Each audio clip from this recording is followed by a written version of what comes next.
right. Good evening, Markeith. It is 8 o'clock in our part of the world. This might be the latest interview we've done, but I'm really excited for it. It creates a whole different like mood vibe of this like late night art fireside chat. So thank you so much for being here. Yes, thanks for inviting me. It's a little weird to stare in a screen, but that's just the type of world we're living in right now, It operating through is. Zoom. So, All the things. And so it's funny that you mentioned that my background is in business and I was with a team that was all over the world. So staring at a screen is like my most comfortable place. You put a real person in front of me and I'm like, this is very strange. Like I can see you in 3D. But I guess in the arts world, there's a little bit more of that personal interaction versus the Zoom setting. So thank you for, exploring this other telephonic kind of way of communicating. Um, it's been a crazy day and it's been a rainy day. Did you have an umbrella with you? Because I certainly did not come prepared for this weather. well, I have an umbrella in my car, but I tend to leave it, in the back seat. So one day I'll put it out. Isn't One that day. the worst? It's like if it's in the back seat, it might as well not exist because I can't see it. So I don't remember that it's there. And we were talking just now about grad student life. We're both at the U of A, which is so cool. You're the first like co-student at co-U of A student to be on here, which is super exciting to me. But we were talking about how we're hungry and we're tired and we're busy and there's too many plates. And so I kind of want to ask you like, what's your comfort food right now? Because maybe I could use a change for myself. Gotcha. My comfort food is anything that's not greasy. That's my best advice. Anything that's not greasy, dumped in, the fryer grease, brings me, joy and give me energy, peace of mind, and, lowers my stress and anxiety. I feel like it might be a smoothie from Tropical Smoothie. Oh my gosh, I feel like we are like sisters and brothers from another like that is a great Gotcha. answer. That's my favorite meal right now. I get mine from Daily Harvest, so I get them ordered in bulk just because that going to the place seems like more than I can handle right now. But that is amazing. What a refreshing treat. I hope you get to have one in the very near future. So without further ado, this is Markeith Woods, painter extraordinaire. Really looking forward to learning more about your story and the motivations for your work. And a fun place to start, I find, is at the beginning. Why not? So Markeith, let's start. I'd love to hear more about, your background, where you grew up, what like childhood Markeith was like, and when that art interest became a thing for you. Gotcha. I'm gonna talk a little bit more about my childhood experience when I, talk about the work, because one of the pieces kind of addresses, me as a younger version and the kind of classroom setting and what that kind of looked like for me. But originally from Pine Bluff, Arkansas, born and raised, graduated in 2006 from Washington Chapel. And basically, I didn't have my first art class until 7th grade, but I always been drawing all my whole life. And I didn't necessarily, understand the value of art and where I could take it. So, I was basically unsure going into college of what I was going to major in. And basically, once I completed, all of the requirements, and I was, basically in a situation of trying to, decide to pick a major, my uncle decided, maybe I should major in art and become an art teacher. So I gave it some consideration and thought, well, I think having my summers off does sound like a, dream job for me. And at the time being, I was working at Tyson Foods because I started my undergrad experience at University of Arkansas Pine Bluff in 2008, working at Tyson Foods. So I was, working full time and going to school full time. I was, basically doing that grind all the way until, I decided to major in art. Then I made, this transition and kind of hopped around from job to job to make my schedule, work, because it was really, really difficult to find like a nighttime job in Pine Bluff. You don't have really that many options. So all of my art classes, would be from eight to five. My art professors, were trying to go home, and we didn't have any, night classes for art. So it was really difficult and challenging to find, a job that kind of supported my education. But, with the grace of God, I made it work, and I graduated in 2014 with a visual arts degree.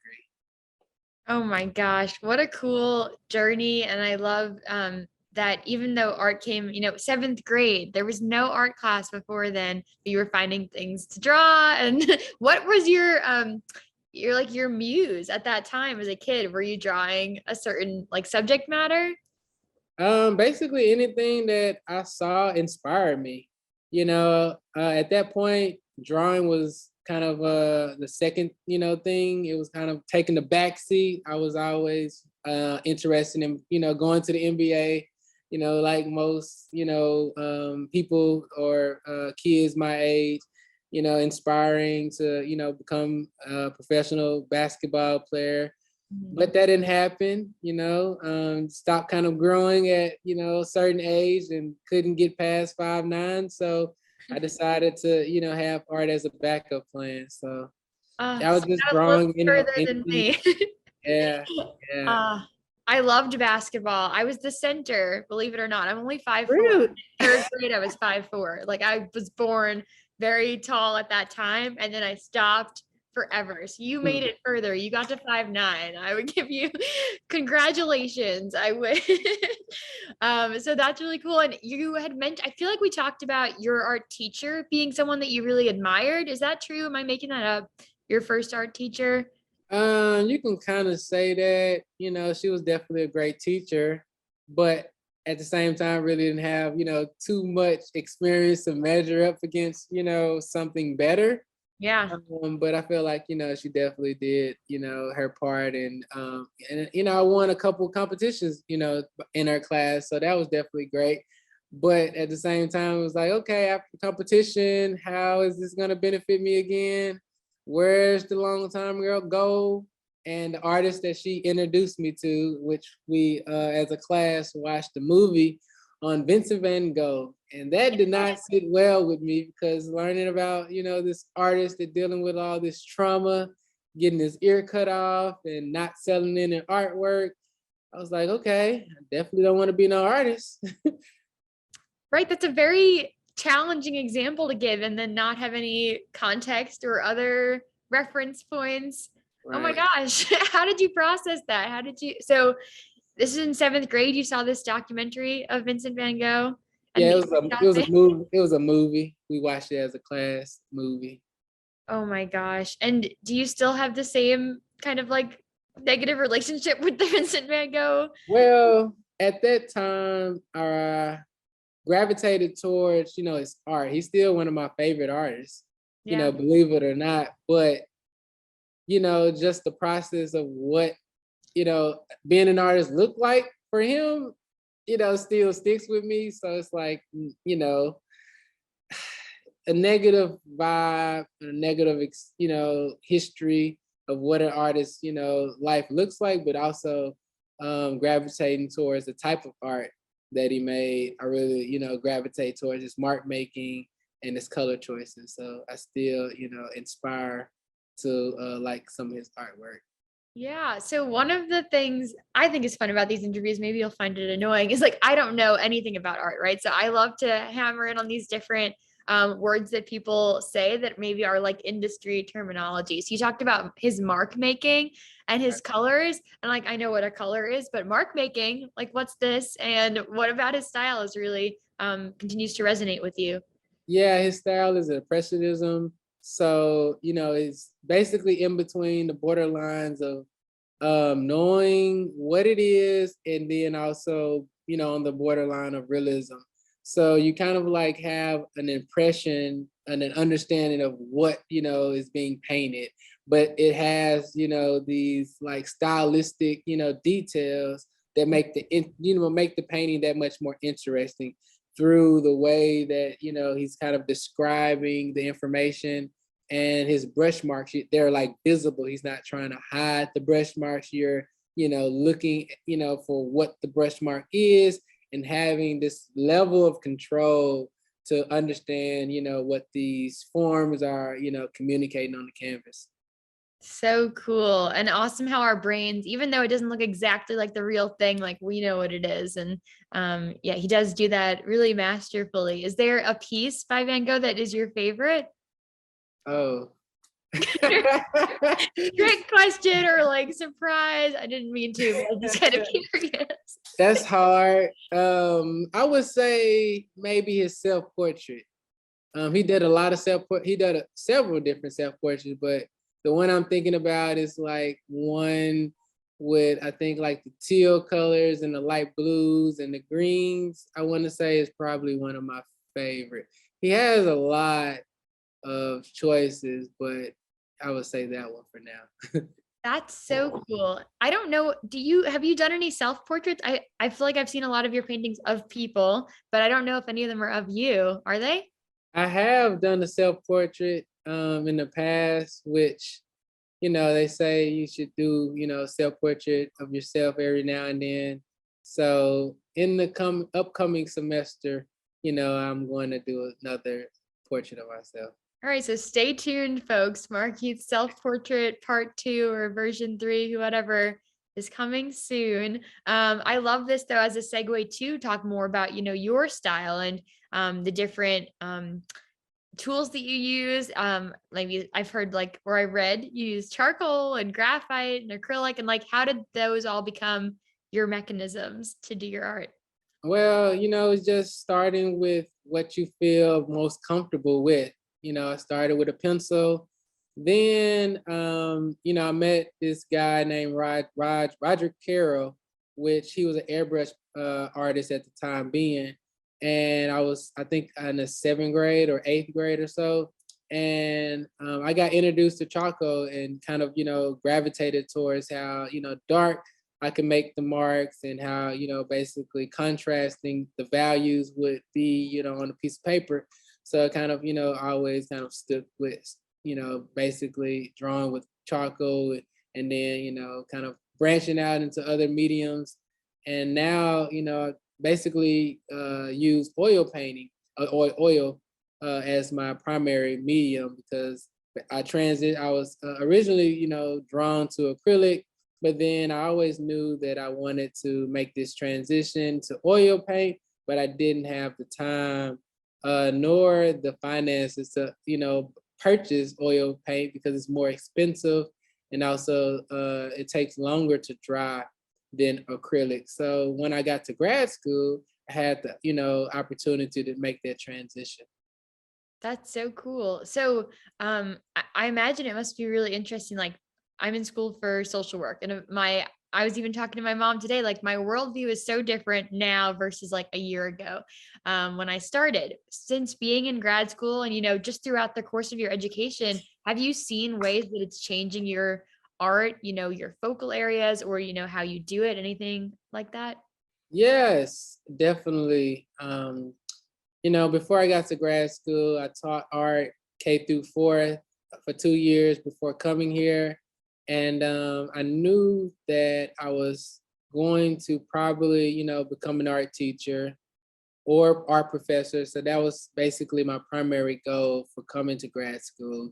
But then after getting here and I'm, teaching art again in the Fort Smith School District, I know that, even though art, teaching art to, kids and, inspiring them to, develop their creative abilities, I feel like, pursuing a full-time, career as an artist is really where my passion and my heart is. And how I feel like I can still make a difference on students is by coming in as, a guest artist in the classroom or, the whole school setting, whichever one, the principal possibly, will allow me to do. And then, basically showing my art and, kind of talking about what I do and how I do it. I feel like I would be able to inspire and impact kids on that, level versus, them seeing me every day. Yeah, I think it's so cool to have those adults in the community to look up to. I mean, teachers, of course, are just the best, also role models, but it is a different sort of way to show up for the next generation. You kind of get to be their they're like, they don't have to just have Van Gogh as their example, right, of this Right. traumatic experience and the ear cutting off. You get to show them someone thriving and living and doing the art with a happy ending.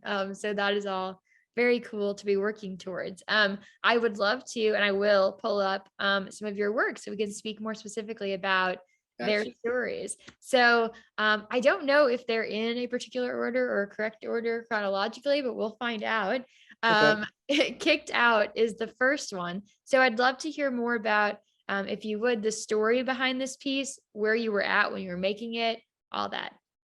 Yeah, so all of these images, occurred in my studio space that the School of Art provides me with. I'm no longer, kind of being forced to create in my apartment space anymore. I have the luxury of creating art, inside of a spacious studio space. And so basically this image and a couple of other images that I, provided for you to kind of scroll through is coming from this series of basically African American men situated outside of their apartment. And for me, what I kind of deal with personally is kind of this journey to have agency over your finances. And part of that, deals with kind of the issue of, owning your own house or owning your own property or having, that property passed down to you. So basically, if you don't have, means to own your own house, own your own, property or land, then you have to rent. And nowadays, renting is really expensive and it's, growing, in time and increasing in time. So, rent is, constantly like, going up and without any like repercussions, like, if the apartment complex that you're living in decides that they're gonna, raise rent, $30 more, then they have the right to do that. And so basically that's where this series is coming from is, addressing, this issue of, rent being too high, which has always been an issue in America, especially in the South. Basically that's where the Great Migration came from, and Black people, trying to transition from the South to the North, thinking that, the rent will be, more reasonable, it will be better jobs, better opportunity. And so for me, it has kind of basically been this journey of trying to, get a better job, to own my own, house. And that's kind of basically been, a huge part of my creative process and how I navigate that space and navigate what that actually like looks like for me and trying to obtain, some type of level of financial security. Yeah, it's so topical, especially in 2020, 2021. Like all of these problems were already there for housing. And I feel like with the pandemic, it just brought more attention to all of this disparity and like lack of security that we have in our shelter, which is the thing that we should probably be able to feel most secure in. Um, I think this is really powerful and like contemplative, and it makes me think about all of those issues without any words being there, which is just such a cool thing to be able to do that. So is this a real person or is this an accumulation of ideas? Yeah, so this is a real person who I just walked up to random. So I started this series with just walking up to random people, asking, could I take their picture for this project I'm working on because I'm a student, and them saying yes. And the goal was to situate them right outside of their apartment and kind of look off to the side, or they might be looking at the viewer as a way to deal with this kind of gaze, because the issue is if you are not problem solving or trying to figure out how can you get a better job, how can you obtain some type of opportunity that's gonna give you some financial leverage, then you're gonna be stuck here, or you're just gonna move to another complex or apartment.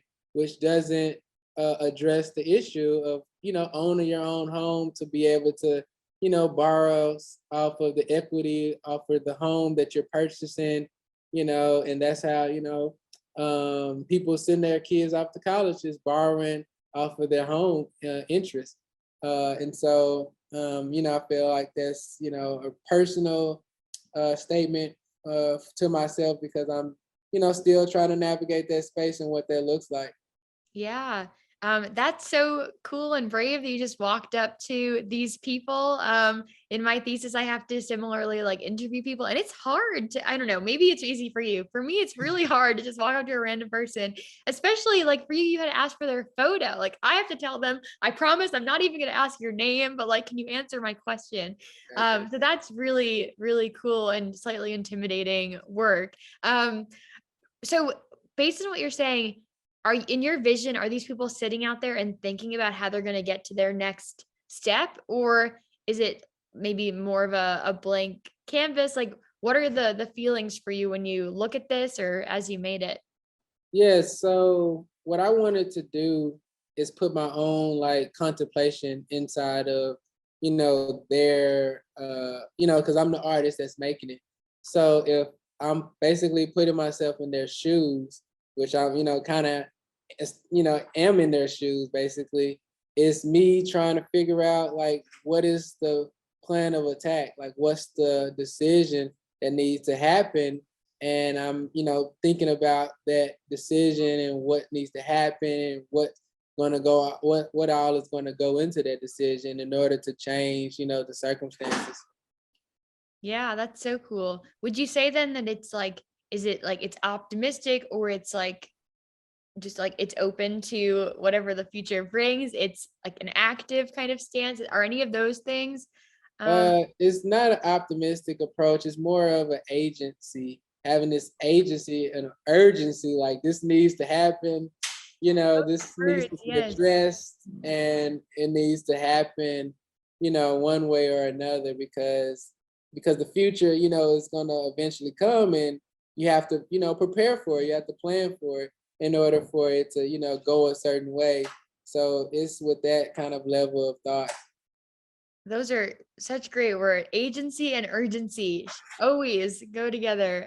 That's epic. So, um, the other thing I kind of am curious about is, did you like the apartment complexes themselves? Was it very important to you which ones you went to? Were these in Fayetteville? Were they in Pine Bluff? Were they somewhere in between or nowhere in between? Gotcha. The apartment complex in particular is not, important. It was just a matter of situating them outside their apartment. Because I wanted to like showcase like the door and the window and this brick wall. So the viewer gets this understanding, like, they're probably situated outside of a building or structure, hopefully an apartment. It didn't have to be like, from Fayetteville or Pine Bluff. It was more so about like their living space. So they're situated outside of their apartment, somewhere that they actually like live. Got you, got you. And I think the way you explained your process and needing to ask these strangers their permission, it just reminds me that like being a master's student and being an artist are like pretty, you have to put yourself in pretty vulnerable spaces to share your work and your mission and gain people's trust quickly. Um, is there anything you've learned from that so far? Like if someone else wants to embark on this kind of project, what advice would you give them for approaching strangers? Good question. You know, building that trust is definitely something that, has to be established first. So I would walk up to them, and show them some work. Like, okay, this is what I'm working on. This is real. This is who I am. And I'm a student. Like, okay, I feel like that, deals with the barrier of, just not trying to, like use this in a negative way or convey something that is not true. I'm really, like doing real research here, and I'm at the U of A, and here's my proof. That's such good wisdom. So thank you for sharing it. Okay, so the second work here is called Is Possible. I can't wait to learn.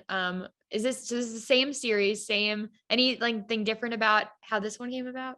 Yeah, I guess this image actually, it might have been my error, or I'm not sure, but it should say, is it possible? Oh, okay, that makes more sense. Yeah, Got yeah, oh yeah. Also, and also, if you're going by, the titles that I like, provided through JPEG, like, I just like be throwing something together. So those, it might be there, but it might not be there. So if it's not there, then I'll like say something. Yeah, you'll just tell us the real ones as we go, and I I had just put in the ones from the file names. Right. So this one, kind of addresses like, this level of thought to thinking about, is it possible? Is these risks that I'm taking in order to become an artist, are they worth it? Or is it going to pay off in the end? Or is it just a waste of time? Am I like going backwards? How does, the end process looks like? And I feel like, the journey is embracing this level of uncertainty. And I've had to be, kind of comfortable with that because, 2016, I was just, thinking about, that experience and what I was going through at that point of time when making this piece. So the backstory is in 2016, I was working for the state. I was kind of like basically a CNA, so I was kind of taking care of mentally disabled people, and that was completely out of my element. Nowhere near close to what I got a degree in. I was not making any art. I wasn't, happy and satisfied with the pay that I was making. I was working like 60 to 70 hours a week just to, get some overtime to have a decent paycheck every 2 weeks. And so, I got to a point to where I just felt like, this isn't, going in the trajectory of me using my degree because I had applied for some jobs inside of the organization, but, working for the state, but I didn't get them. So I was like, well, I've already, exhausted the possibilities here. There's nothing, I'm going to, accomplish here. So I don't see the point of staying in this job or in Jonesboro alone. So I left and moved back to Pine Bluff and quit the job, moved out my apartment, broke my lease, and went with my gut, with my intuition. And that kind of thinking, that kind of way of operating, and just going with my intuition, kind of led me to grad school, and that's how I kind of went about the process of making this piece. Oh my gosh, what a journey. And it can be so hard, the literal breaking of the lease, but also just the breaking of the plan to decide that there's a bigger plan that requires you to pivot in that moment is not an easy thing. So I think it's so cool how this person too is sitting on their porch and in their thoughts and maybe their space that helps them come up with new ideas. Is there a space that's like that for you? You mentioned that now you have this studio in grad school, right? Which is where you get to create, but is there somewhere that you go to have these important thoughts about your next steps and your strategies? For me, there's no place because I'm constantly on the move. So, um, now that you mention it, I've been thinking about, kind of being still and trying my best to like pick a location and, trying to find some type of like, reflection time and relaxation time to just be and exist in that moment and, see what happens. But since I'm always on the move, I feel like that space is in my car. Like I'm always in my car going or coming and moving into somewhere, trying to get, to the next, destination, trying to, be on time to this class or on time to work or going back home or whatever. So I feel like that, comes from this time that I'm just, in my car. And when I do have, moments that I just have this time to think, I feel like I just, write down in my journal, a plan of action or a train of thought that comes to my mind, and I just write it down in my journal and come back to it. That's such a cool practice to be like keeping the journal and stuff. It's a goal, I would say, of mine, but not something that I have actualized in any real way. But I think what also you said is really important and should be encouraging to people is like, even when you are in these really busy seasons, you can find pockets of time that are, even if your body has to be doing something else, like holding the steering wheel, like your mind can, while looking at the road, wander a little bit to think about your big picture and like what it means in those moments. And I think within that too, finding little moments to celebrate the steps along the way is really special. I remember the end of the first semester last year, and it was still like there was still so much uncertainty with COVID and all the school was remote. But like the right after submitting the last final, I drove from Bentonville to Fayetteville, and I put the Christmas music on the radio, and I just walked the campus when it was quiet, and it was kind of magical. So maybe you'll have some time in these late nights working in your GA role to soak up the craziness that you're in this space and this time doing this really cool work. So this next one, Waiting on My Ride, I would love to hear more about it. Yeah, so I met him at his, place of residence, and this was the pose that he wanted to, pose for me. And so I was thinking about, well, okay, what can this image, communicate to me on a personal level? And I just remember, not having a car and having to like rely on somebody to pick me up, which was, either my mom or, a friend or whatever. And so, during these moments that I'm trying to like figure things out, it was times that I didn't have a transportation, or, I was without a transportation because my car was in the shop, or, I was just, in the process of trying to get a car. So, just kind of reflecting on, these moments of kind of what happened and what I, kind of experienced along my journey. I felt like this was, the right title for this piece. That's so cool, the connection there. And it has, I'm thinking more and more about your process for this. You mentioned that you took the photo of the person, right? And then did you go paint the work? You left the scene and then you made the art later. Is that right? Right. How long were you actually like, were you with these people? Was it a few minutes, or did they ever end up like picking your brain more? Did you ever end up stuck at the, or not stuck, but in the apartment complex, for longer than you anticipated? Yeah, it varies from, individual to the next. Like, some people might have, more of a personality and more of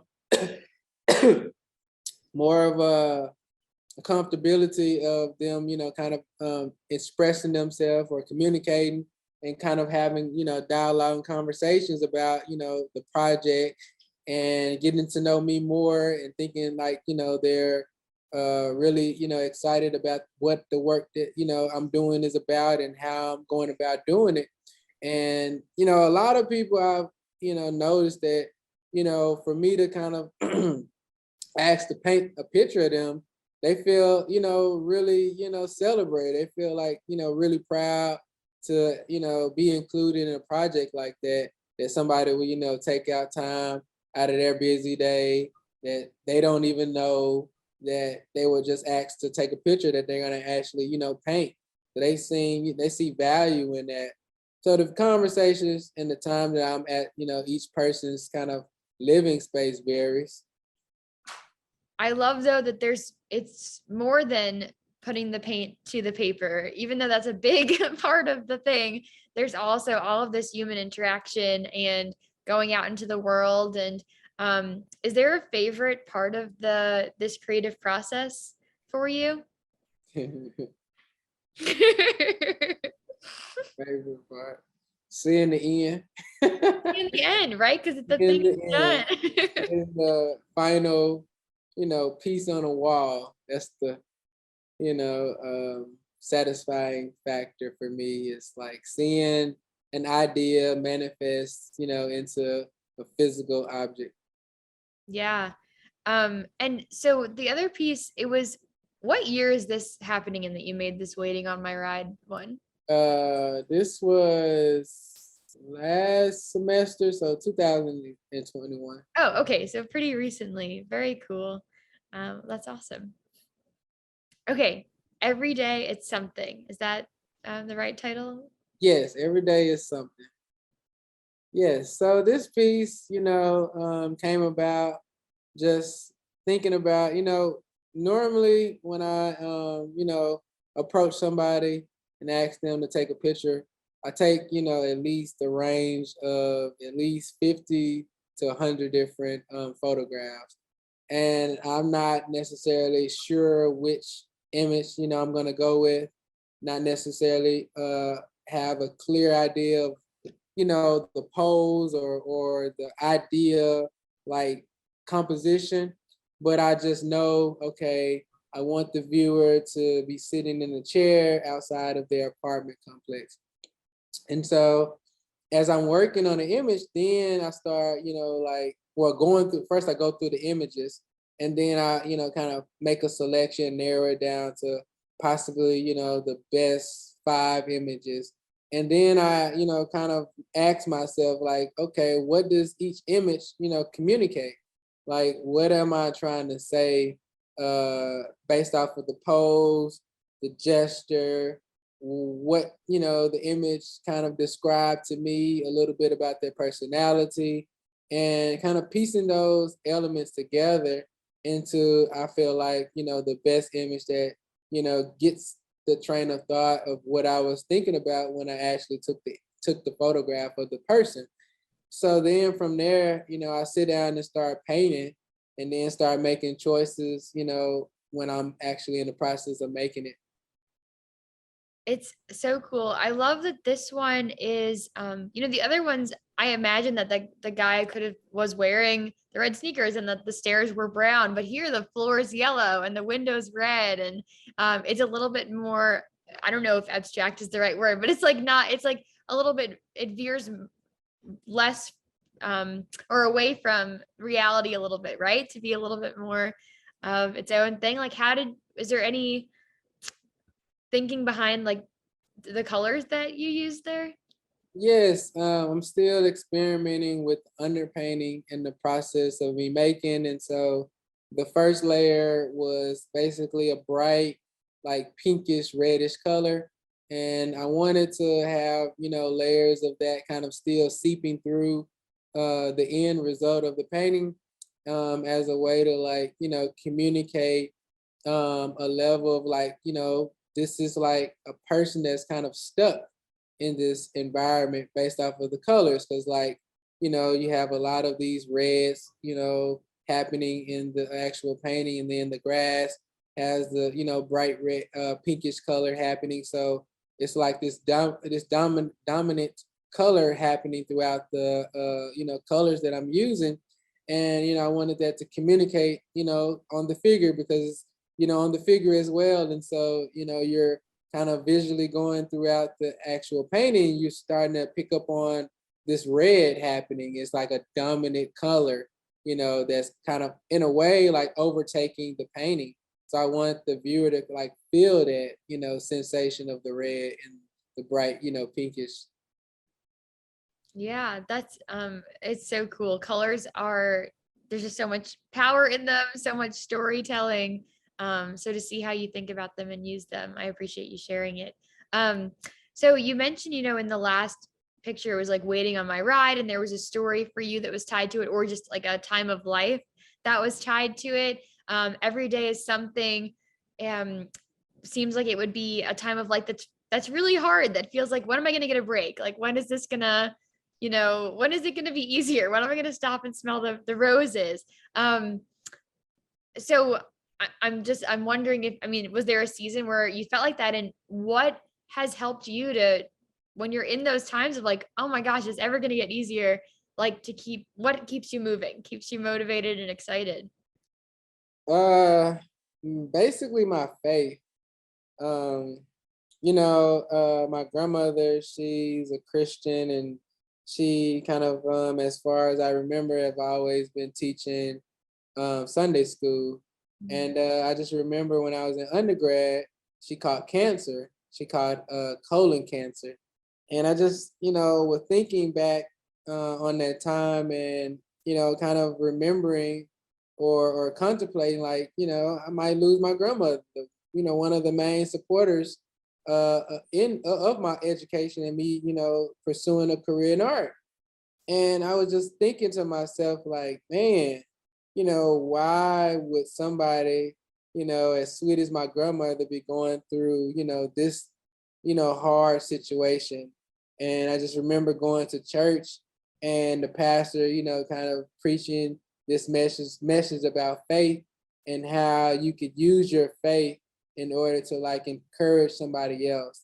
And when my grandmother beat cancer at 81 years old, and I was just like, wow, like, that's a different type of strength. Like, that's a different type of, courage to beat cancer at 81 years old. And when her hair grew back longer than what it was when she had to cut it off because she had to go through the chemotherapy, and I was just like at awe at she was able to, be that strong through that, dark situation. Cause I remember at one point, like she didn't think she was gonna make it. Like I seen it in her eyes, like she was so weak. The chemotherapy was, really, draining all her energy. She couldn't really eat that well. And I was just, thinking like my grandmother's not gonna see me graduate. That's a real, possibility. So in my own, kind of takeaway from that, I just remember the process of me, going to become an art teacher and what it took in order for me to do that and become an art teacher. It was a real moment in time to where I was asking myself, like, is this really possible? And am I actually going to be able to do this? Do I have the strength to do this? Because what I had to do in order to become an art teacher, I had to enroll in a 3 week summer program that I had to travel back and forth to Conway every day while, working a full-time job because I had to be there from 8 to 4. So, that was, on the strength of me becoming an art teacher. So that came before me actually getting paid to, be an art teacher. So I had to be at a training, for free to become an art teacher in order to become become that. So it's this level of sacrifice. And I'm just thinking to myself, like, is this something that is, in reach for me to do? And in order for me to do that, I had to like, understand, like, get this train of thought that every day is something kind of out of my head, and to know that this is something that I can do, like it's achievable, even though, I feel like it's too much, and and it's like a whole lot to, like bear as an individual, because I had to work 20 hours a day for 3 weeks straight in order to, achieve, the process of becoming an art teacher. And I just was thinking to myself, like, I have to, only think positive thoughts, because it's so easy to like, dwell on the negativity, to dwell on, how hard it is and how challenging it is, or how things aren't fair. I had to like block that out and think about, like, okay, this is something that's going to happen. Oh my gosh. It's maybe easier to talk about it now, but in that moment, I am sure it is not easy to keep the positive thoughts going all the time when you're on 4 hours of sleep traveling to Conway, which is not around the corner. I think it's so wonderful and admirable how like your grandma has been that role model for you because she went through this really hard health thing. But in another way, you get to be, when you're that artist who's speaking to these kiddos, this role model of like, you can go through the thing that's time limited to get you to that next step. And it's so wonderful how you bring your story into your art while also showing other people's stories too, and the commonalities in our lived experiences. Like so much in those hard times is feeling like we're alone. And I think there's like some level of connection in that you're relating to your story to this person that you just met by asking if you could take their photo. So that's super cool. I wondered, so some people maybe they use art as a way to process feelings that they went through in a heavy time. When you make these works, do you come out of them understanding your like commonality with them differently? Does it make you, is it therapeutic in any way? Or is it just I want other people to understand that they have hope? Like, what does it do for you to reflect on your experience while you make this art? Um, I think I'm still trying to, understand that part as a maker. I listened to this speech, and it says like you can't understand the path, until like you're looking back at everything. So I feel like, while I'm in the moment of everything, still making, still creating, still pursuing, my goals and my dreams, I'm not gonna be able to like fully assess the answer of that or understand like, the full scope of like, was this therapeutic? But in a way, I feel like it is, because I have experienced a lot of trauma, growing up in Pine Bluff, and just the negative environment, being really impoverished community with not a lot of opportunities, then the crime rate, being really high. And so definitely I know that, it does have a level of therapeutic. Um, but as far as like being able to, like assess these individuals and understand them a little bit better, I'm still working on that part. Yeah, I think that's so cool and like so good to just be good with that and give yourself patience because I think our minds and our bodies are they intuit so much, right? And so like we might not be able to put words to it yet, but that part will catch up to what's already happening on the paper, which is great. Um so final one here. My I can't wait favorite. to learn. Yes. So, this piece I kind of saved a little bit more of my personal, like childhood growing up experience, because this piece really, talks about that. Me growing up, basically being raised by a single mother, and my mom not having a college degree, and her trying to, support three kids, me being the oldest, and my dad was in prison in the third grade, basically all the way up until the seventh grade. And so during that period of time, like I didn't have, a black male teacher, I didn't have a black teacher, period, until I got into the seventh grade. And so I felt like by that time it was, too late. Like I had already checked out of education, and then especially, I didn't get, my first art class until seventh grade. So I ended up in the principal's office a lot, a really lot of, times to where I had to, be disciplined because I didn't value, me going to school and sitting in classes that I really didn't feel like I was being taught, to my abilities or who I was or my experiences or what I was, experiencing just growing up without, my father being in the household. So I created this piece kind of speaking to that experience of, being in the principal's office, missing out on educational learning because my principal had to, discipline me. I really I love this one. I love the colors. I love that the trash can's knocked down. I just think there's some really cool details in it. And it's a cool reflection on your childhood.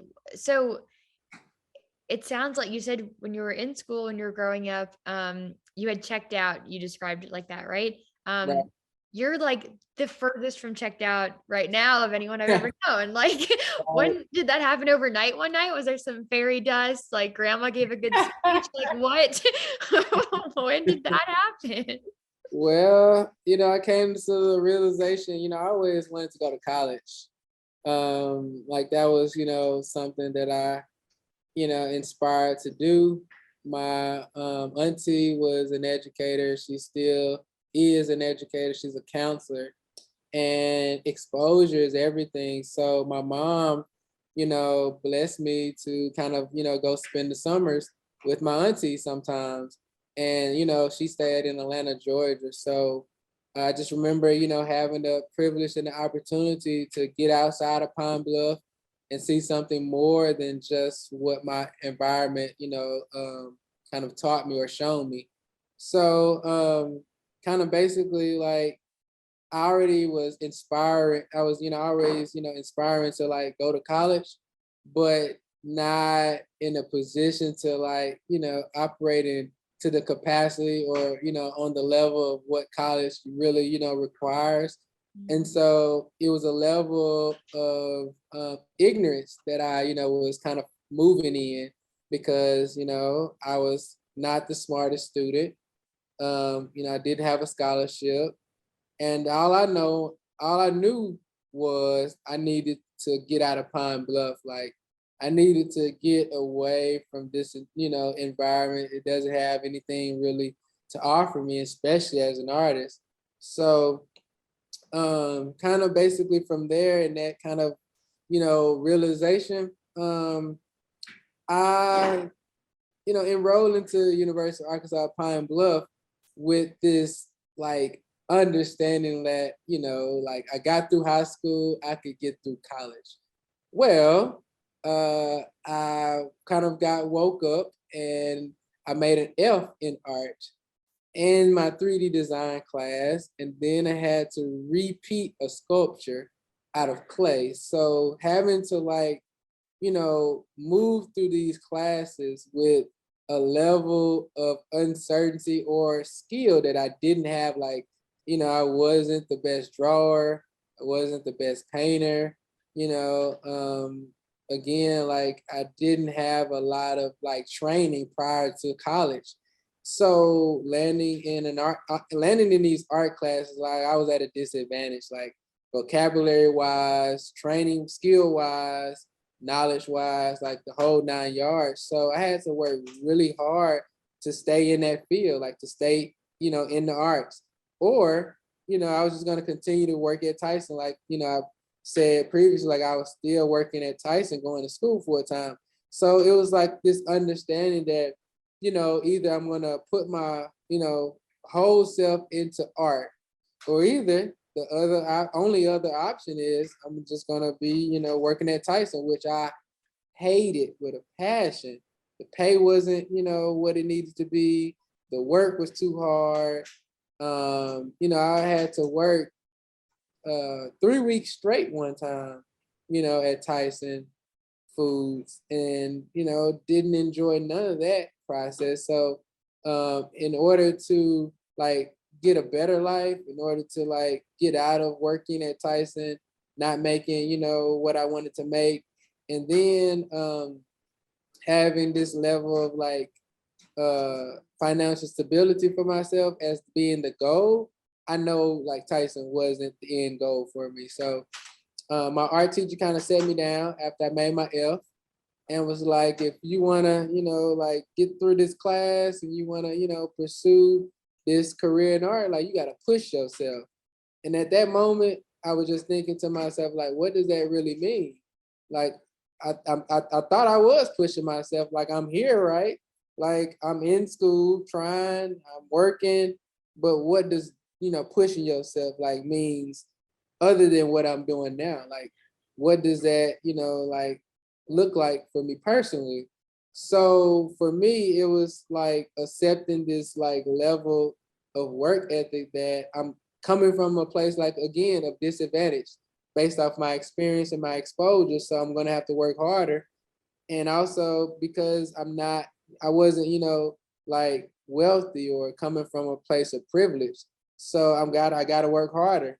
So when he's, taught when he, like kind of looked me dead in my eye and said like, this is something that you gotta do if you're gonna like continue, pursuing a career in art.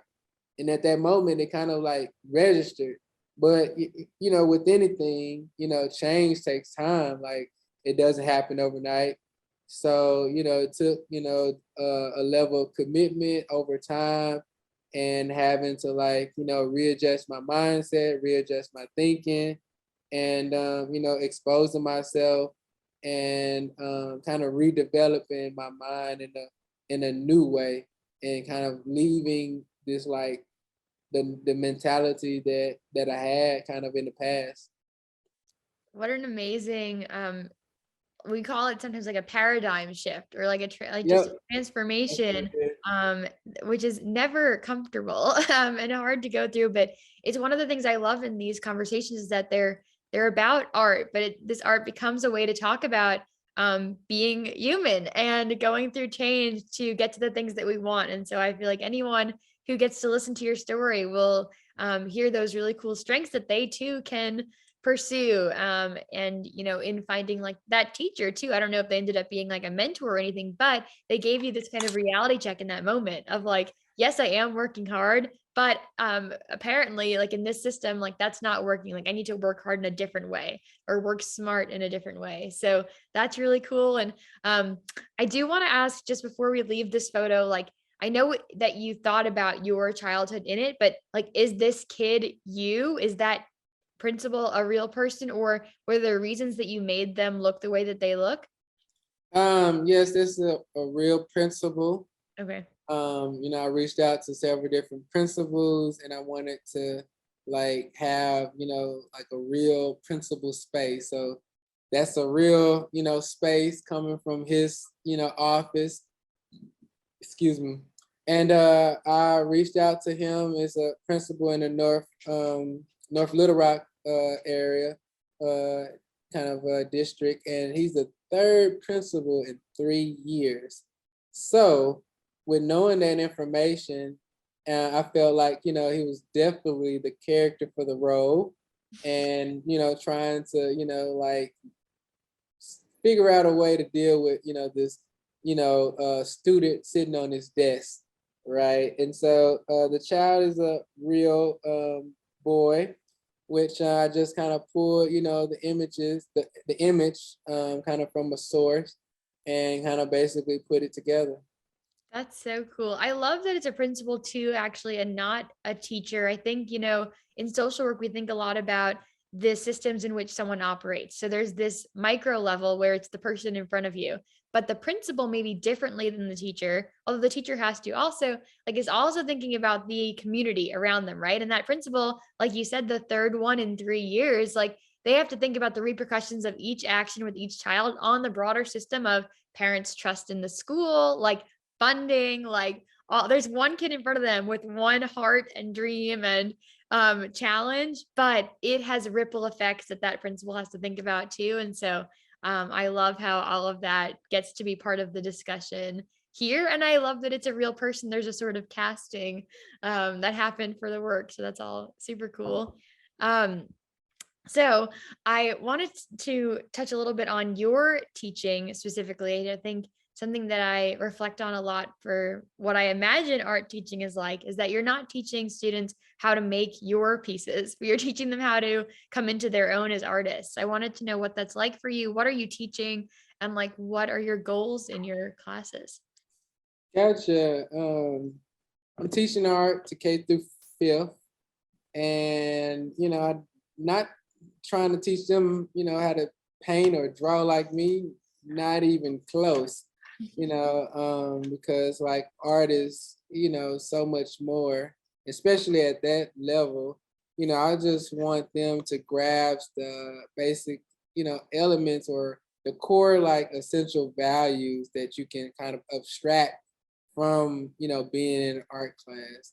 And so when you look at like, the basic like core, like approach of what art means or what it means to draw, it's about problem solving, it's about thinking, and it's about, focusing. And so like those are like the key things, the key factors that I want my students to like learn. Like if you can't think, then like you don't really have anything to work with. If you can't like sit down and problem solve, and you're always going to be, struggling or, depending on somebody else to solve your problems for you. And that's definitely not what you want to do. And then, the other factor is, you know, problem solving. What was the other one I said? There were so many good ones. Problem solving, thinking, Focusing. focusing. Yeah, focusing. Like, you hear people say like, they're a jack of all trades, right? But at the same time, like Kobe Bryant, Michael Jordan, LeBron, like these great athletes, they're great because of one thing. Like they are not all over the place. Like they're focusing on one thing. So with that being said, like it's important to, like experiment, of course, explore different, options and figure out, like, you might stumble upon this and that might, kind of trickle and create this other thing or this other interest that you didn't know that you had an interest for. But when it's all said and done, when you, get a clear picture, you want to focus on that one thing and attack it, with your whole heart. And so that's what I want the students to like walk away with. Cause like, if you don't, then, you're just gonna kind of not, you're gonna be moving through life with a level of, uncertainty. And typically you're gonna, be working a job that might might not like and not know how to problem solve out of it. And so that's very important for me. And, which I tell my students, in order to arrive at, these ideas or these core values, we have to do something. We got to do some activities, and which, that's when the fun starts. So true. You had made this cool like 2-word phrase earlier. It was agency and urgency. And you just said uncertainty. And I'm gonna make another 2-word thing. I think it's like complacency and uncertainty. Like that's the flip side of that. Like if you don't find that fire, like seek that fire out that keeps you motivated, like not only will you not know where the next paycheck comes from or what the future holds, but you're also just, it's a totally different, it's a gray life instead of one that's full of colors and red undertones and pinks and yellows and all the things. And I want to make sure we get to share this phrase that you have. I think it's so beautiful. It's that you want to motivate the world through the arts towards a sense of hope and embracing of purpose. I wanted to see if you wanted to say anything about that or, anything really related to it. Yes. Basically, which is this little shout out for my thesis show that's gonna happen in this next April, not April 2022. It's called Invisible Until. So if you're basically just existing, like, you don't have that full fulfillment, like you're not living with a purpose, you're not like fulfilled, you're not, impacting other people, you're just like, serving someone else like dream or goal. Like you're working for a paycheck, you're working to like for a means to an end, instead of like having a level of control over what that mean looks like. Like, why are you working? What's gonna happen when you get to the end? And is that end gonna really like bring you peace and happiness? And so like, that's important for me to like figure out how to communicate that in my art, because I want, that for myself. Like I'm working this hard for end goal to be happy, to, be able to enjoy life and have, financial freedom, and that word freedom, is really, important. Like, this idea of equality, we have kind of been striving for quite some time now, which is kind of, tied to freedom. Like, you can't move the way that you want to move through space, if you can't really, take off for your family members or just for yourself to, catch a break, to catch, a moment to yourself to think about or reflect about like what's really important to you. And you're just, kind of turning the wheels against time. And it's kind of, something where I know I don't personally want to be doing. No, certainly not. I'm so excited for your show. Unlike a lot of people I speak with, you're just around the corner and I get to go see it. And I'm looking forward to April and being there. And if anyone listens and wants to come, like let us know. We'll do a field trip to it. So something awesome to be looking forward to and working towards. And as we start to wrap up, I want to ask, just really plainly to make sure we say it, like, what do you want people to leave knowing about you and about your work? And secondly, what are you looking forward to? I want people to know like this journey came with a price. Like, it wasn't cheap. I had to sacrifice a lot of time, a lot of money, a lot of moments that I, missed out on, that I, really wish I could have, been present at. And, it's something that, I know that's going to be worth the sacrifice in the end. And, I know that the life that I kind of have lived, I've had, a level of understanding of the choices that I made in order to, arrive where I am now.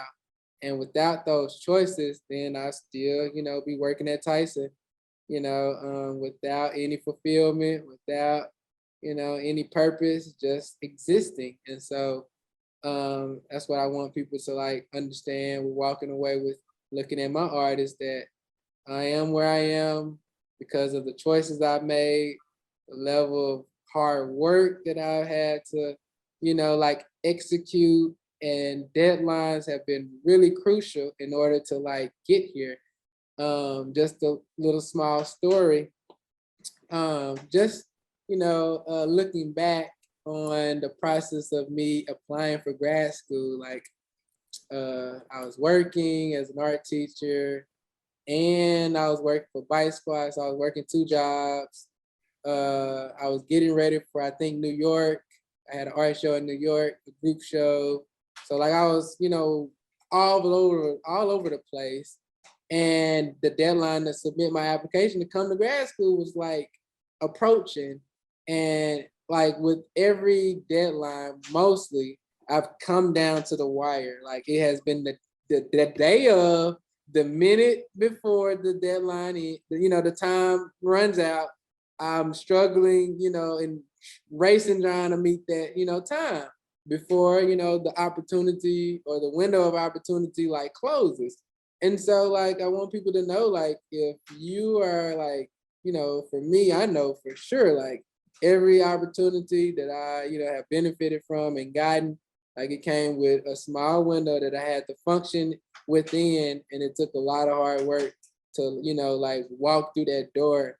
And through God's grace, like I started the process of the application, and grace carried me through that, because like I didn't meet the deadline. This was the first time that I didn't really meet a deadline that I needed to.